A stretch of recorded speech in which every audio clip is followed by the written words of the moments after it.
Something in between के 101 episode में आप सभी का स्वागत है। संसद का मानसून सत्र शुरू हो गया। संसदीय इतिहास में पहली बार कोई सत्र बिना प्रश्नकाल के हो रहा है। पहली बार ही शून्यकाल को आधे घंटे की सीमा में बांध दिया गया है। अब संसद में प्रश्नकाल जरूरी क्यों है, इसका उत्तर पहले ही दिन मिल गया। जिन सवालों का विस्तार से जवाब आना चाहिए था, उनका जवाब या तो मिला ही नहीं या फिर सरकार गोल-मोल जवाब देकर बच गई। सवाल है कि अगर पहले की तरह प्रश्नकाल होता तो क्या सरकार इसी प्रकार खुद को बचाने में कामयाब हो जाती? सवाल यह भी है कि क्या सवालों से बचने के लिए ही प्रश्नकाल को स्थगित किया गया? सत्र के पहले ही दिन सरकार कई अहम सवालों का जवाब देने से बच गई। वह सिर्फ इसलिए कि सत्र से प्रश्नकाल हटा दिया गया है। सांसदों को लिखित प्रश्न पूछने की ही आजादी है, जिसकी एक निश्चित सीमा है। सरकार के लिए आसानी यह है कि उसे पूरक सवालों के बौछार नहीं झेलनी होगी। लिखित जवाब में वह गोल-मोल जवाब देकर अपना बचाव कर सकेगी। आज इसकी बानगी कई बार दिखी। जब सदन में विपक्ष हताश नजर आया तो सरकार चिंता मुक्त नजर आई। मसलन आज लिखित सवाल में संगीता कुमारी सिंह देव सहित 6 सांसदों ने सरकार से पूछा था कि लॉकडाउन के दौरान हुए पलायन में कितने प्रवासी मजदूरों की मौत हुई। इन्हीं सांसदों ने सरकार के 80 करोड़ लोगों तक मुफ्त राशन पहुंचाने की योजना के बारे में राज्यवार जानकारी मांगी। सांसद जानना चाहते थे कि कोरोना के दौरान लॉकडाउन में किन परिस्थितियों में मजदूरों की मौत हुई और मुफ्त अनाज वाकई जरूरतमंदों तक पहुंचे या नहीं। अब जरा श्रम मंत्री संतोष गंगवार का जवाब सुनिए। इन दोनों सवालों का जवाब उन्हें अलग अलग 5 शब्दों में दिया। जवाब था, कोई डाटा उपलब्ध नहीं है। अब जरा इसे इस तरह से समझिए, अगर यही सवाल प्रश्नकाल के दौरान पूछा गया होता तो मंत्री इतने संवेदनशील विषय पर इतना सतही जवाब देकर बचकर निकल सकते थे? सीधा सा जवाब है नहीं। ऐसा इसलिए कि तब कई दलों के सदस्य इससे संबंधित पूरक सवाल पूछते। पहला तो यही कि सरकार के पास प्रवासी मजदूरों का डाटा क्यों नहीं है। जाहिर तौर पर पूरक प्रश्न पूछने की गुंजाइश रहने पर मंत्री इतना सतही और गैर जिम्मेदार उत्तर भी नहीं देते, क्योंकि तब सदन में सरकार की किरकिरी होने का खतरा था। चूंकि पूरक सवाल नहीं पूछे जाने थे, इसलिए मंत्रालय ने पलायन के कारण हुई मौतों की जानकारी इकट्ठा करने में दिलचस्पी ही नहीं दिखाई।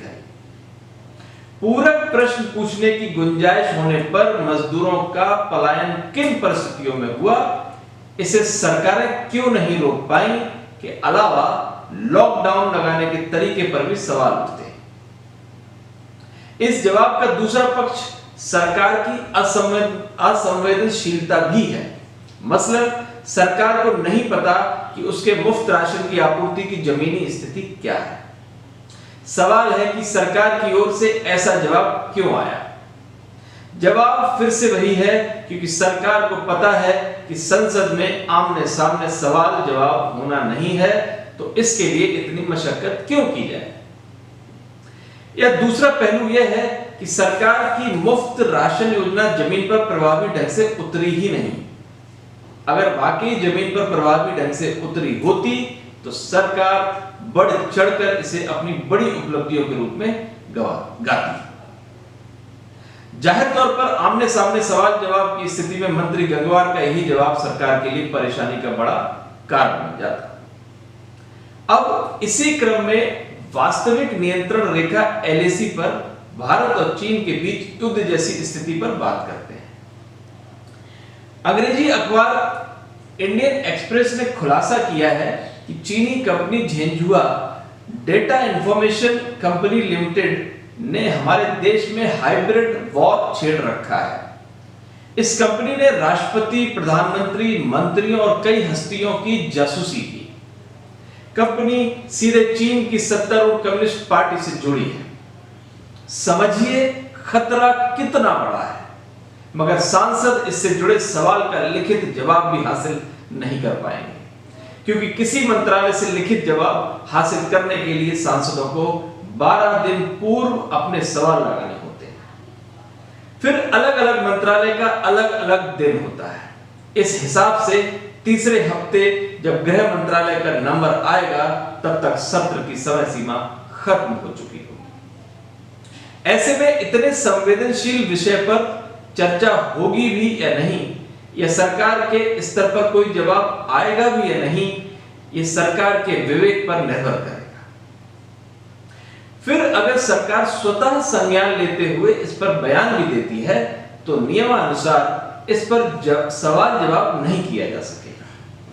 इसके अलावा इन विषयों पर विपक्ष को कार्य स्थगन प्रस्ताव देने का अधिकार है, मगर इसे स्वीकार न करने का अधिकार स्पीकर के पास है। जाहिर तौर पर देश के संविधानविदों ने कार्यवाही में प्रश्नकाल को यूं ही शामिल नहीं किया था।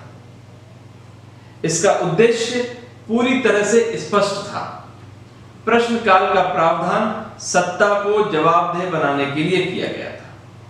प्रश्नकाल के जरिए सरकार के एक एक मंत्रालय के कामकाज पर सांसदों के माध्यम से पूरे देश की निगाहें होती थी।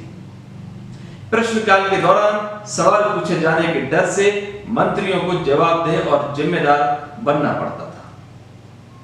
अब चूंकि प्रश्नकाल नहीं है, ऐसे में कोई सरकार से यह नहीं पूछ पाएगा कि देश के 10,000 शीर्षस्थ लोगों की जासूसी जैसी बड़ी घटना सरकार के निगाह में क्यों नहीं आई। इसकी जगह सरकार ऐप पर प्रतिबंध लगाकर गलवान में सैनिकों के शहीद होने से हुए सियासी नुकसान की भरपाई कर रही थी। आखिर क्या कारण है कि देश की जासूसी और जांच एजेंसियों को इतनी बड़ी जासूसी की भनक नहीं लगी। वहीं सीमित संसाधन से चलने वाले एक समाचार पत्र ने इसका खुलासा कर दिया। जाहिर तौर पर सवाल और चर्चा स्वस्थ लोकतंत्र का खाद और पानी है। इस पर रोक से लोकतंत्र का वृक्ष फलने फूलने की जगह सूख जाएगा। संसदीय कार्य मंत्री यह कहकर नहीं बच सकते कि सरकार चर्चा से भाग नहीं रही। ठीक है कि कोरोना के कारण कई समस्याएं हैं, मगर इसका मतलब यह नहीं है कि संसद की आत्मा को ही उससे बाहर निकाल दिया जाए। नमस्कार।